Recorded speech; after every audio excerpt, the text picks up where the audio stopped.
Kuwait fire accident की खबर आपने भी कई मीडिया हाउसेस में सुनी होगी, जिसमें 50 से ज्यादा लोग जल के मर गए, जिसमें 40 से ज्यादा भारतीय लेबर थे।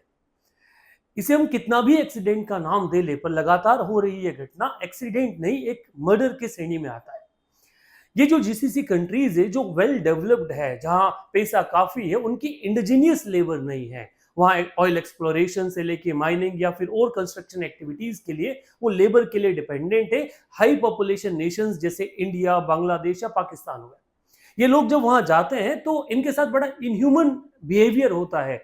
लोग यहाँ अपनी गरीबी के कारण, अपनी इकोनॉमिक आवश्यकता के कारण, भारत में काम न मिलने के कारण माइग्रेट हो जाते हैं इन देशों में। ये जो जीसीसी कंट्रीज है, जिन्हें गल्फ कोऑपरेशन कंट्रीज कहा जाता है, वहां पे, पर वहां इनके लिए बहुत अच्छी व्यवस्था है, वहां के लॉ के कारण नहीं होती और बाद में भी इनको कोई जस्टिस नहीं मिल पाता। ये जो एक्सीडेंट हुआ, इसकी खबरें लगभग हर जगह चली, हर मीडिया हाउस जो था वो इस चीज को कवर कर रहा था कि ये जो एक्सीडेंट हुआ, जो कुवैत का, लगभग अभी तक 49 पीपल टोल की बात है, जिसमें 40 भारतीय हैं। पहले ऐसा होता था कि मैक्सिमम जो लेबर होती थी वो केरल से जाया करती थी, पर समय के साथ जब से कम्युनिकेशन बढ़ा है, हमने देखा है कि जो बिहार और उत्तर प्रदेश जैसे राज्य है, जहां पॉपुलेशन ज्यादा है, पॉवर्टी ज्यादा है, ये लोग भी माइग्रेट हो रहे हैं कुवैत या इन जीसीसी कंट्रीज में अपनी अर्निंग के लिए, स्टेबल इनकम के लिए। हमने देखा है over the period of time in countries से जो रेमिटेंस, वहां से कमाया हुआ पैसा जो भारत आया है, उसमें बढ़ोतरी हुई है और उन लोगों ने यहाँ के विकास किया भी है, क्योंकि वहां पे पैसा ज्यादा अच्छा मिलता है। इनके बारे में, गल्फ कंट्रीज के बारे में बात किया जाए तो इनका अपना एक कॉर्पोरेशन है जिसे कहा जाता है जीसीसी, गल्फ कोऑपरेशन कंट्रीज, जिसमें सऊदी अरेबिया है, कुवैत है, बहरान है, कतर है, यूएई है, ओमान है, ऐसे अलग अलग जो देश है, गल्फ नेशंस, ये मिलकर कॉऑपरेशन बनाता है। इनका 100% जो लेबर में, इसमें 99.99% जो लेबर है वो बाहर से आता है, और वो बाहर से कहां से, जो मिडिल इनकम या लो इनकम ग्रुप कंट्रीज है, वहां से आता है। अगर मैं गवर्नमेंट के ऑफिशियल डेटा के बारे में बात करूं, तो मिनिस्ट्री ऑफ एक्सटर्नल अफेयर के हिसाब से जो रिसेंट डेटा है, उस हिसाब से लगभग 87,51,086 पीपल जो हैं वो भारत से कहां माइग्रेट हुए हैं, इन गल्फ कंट्रीज में माइग्रेट हुए हैं एक अच्छे रोजगार की तलाश में। ये नंबर कम नहीं है, लगभग लगभग आपका कहा जाए तो 1 करोड़ के आसपास जो लेबर्स हैं वो लेबर्स गए, जिसमें हर एरिया से आता है। ये जो इन लेबर के बारे में बात करें और पास्ट में हुए एक्सीडेंट्स के बारे में बात करें, तो रिपोर्ट कहती है कि 2016 से लेकर 2022 तक का अगर मैं पीरियड देखूं, तो इस टाइम पीरियड में लगभग लगभग 33,000 इंडियन वर्कर्स का डेथ हुआ है इन जीसीसी कंट्रीज में।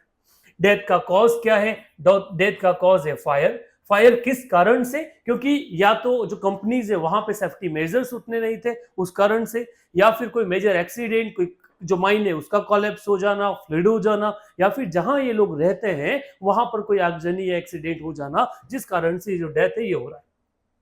डेथ में अगर देखा जाए तो सबसे ज्यादा जो डेथ है वो सऊदी अरेबिया में रिकॉर्ड हुई, देन यूएई में, then Kuwait, then Oman, Qatar और देन बहरान। इन सारे राज्यों में जो डेथ का टोल है वो over the period of time काफी बड़ा है। अगर इश्यूज देखे जाएं कि क्या मेन कंसर्न है, तो कंसर्न है इन लोगों के पास वहां पर रेसिडेंट के लिए बहुत अच्छी व्यवस्थाएं नहीं है। जिन लोगों का वहां पे हॉस्टल उन लोगों ने स्टैब्लिश किया है, लॉज स्टैब्लिश किया है, वो बहुत कम एरिया में, पैसों कम, मीन्स पैसों के कारण, लालच के कारण क्या करते हैं, वो बहुत सारे लोगों को एक जगह रखते हैं। उस कारण से जब वो ओवर पॉपुलेटेड होगा तो ऐसे एक्सीडेंट की जो चांस है वो बढ़ जाते हैं। और ये बात हम नहीं कहते, ये बात सऊदी, जो आपका कुवैत के मिनिस्टर है, उन्होंने भी स्वीकार किया है, और वो कह रहे हैं कि आने वाले टाइम पे वो सर्च करवाएंगे, जांच करवाएंगे और देखेंगे ऐसी कौन कौन सी जगह है और ये प्रॉब्लम शॉर्ट आउट करेंगे। देखते हैं ये प्रॉब्लम शॉर्ट आउट होती है या नहीं, बट हाँ, ऐसी कई कंडीशन हमने इन जीसीसी कंडीशन में देखी है और इनके ऊपर एक्सप्लॉयटेशन भी देखा है। हमने ये भी सुना है कि वो लोग इनके जो पासपोर्ट्स हैं वो जब्त कर लेते हैं, पैसा जो है वो रख लेते हैं, इनको इंडिया वापस आने नहीं देते। ऐसे कई सारे incident over the period of time government of India के कंसर्न में आए। आगे क्या किया जा सकता है? तो हमको कोशिश करना होगा कि हमारे यहाँ का जो लेबर है वो माइग्रेट ना हो, क्योंकि हमारे यहाँ का माइग्रेशन है, हमारे यहाँ का माइग्रेशन यूएसए में भी है, हमारा यहाँ का माइग्रेशन जो है वो यूके में भी है। बट ये सारा जो माइग्रेशन है, ये माइग्रेशन एक व्हाइट कॉलर जॉब के लिए, जहाँ पे लोग पढ़ के, इंजीनियर बन के इन कंट्रीज में माइग्रेट हुए। बट ये जब बात कुवैत, ओमान, जीसीसी कंट्रीज की आ जाती है, तो वहां पे हम एज ए लेबर गए हैं, ठीक है। यहाँ पे व्हाइट कॉलर जॉब है, तो यहाँ पे जो सिचुएशन है वो थोड़ी सी डिफरेंट है। यहाँ पे हम कंस्ट्रक्शन के लिए, माइनिंग के लिए, ऑयल एक्सप्लोरेशन के लिए क्या है, इन देशों में जाता है। और यहाँ और सबसे बड़ा इशू है क्यों जाते हैं, क्योंकि इंडिया में उतना रोजगार अवेलेबल नहीं है। सो नाउ सरकार की ये जिम्मेदारी है कि वो चीज अवेलेबल करवाए कि लोगों को इन इनह्यूमन कंडीशन में जाना ना पड़े।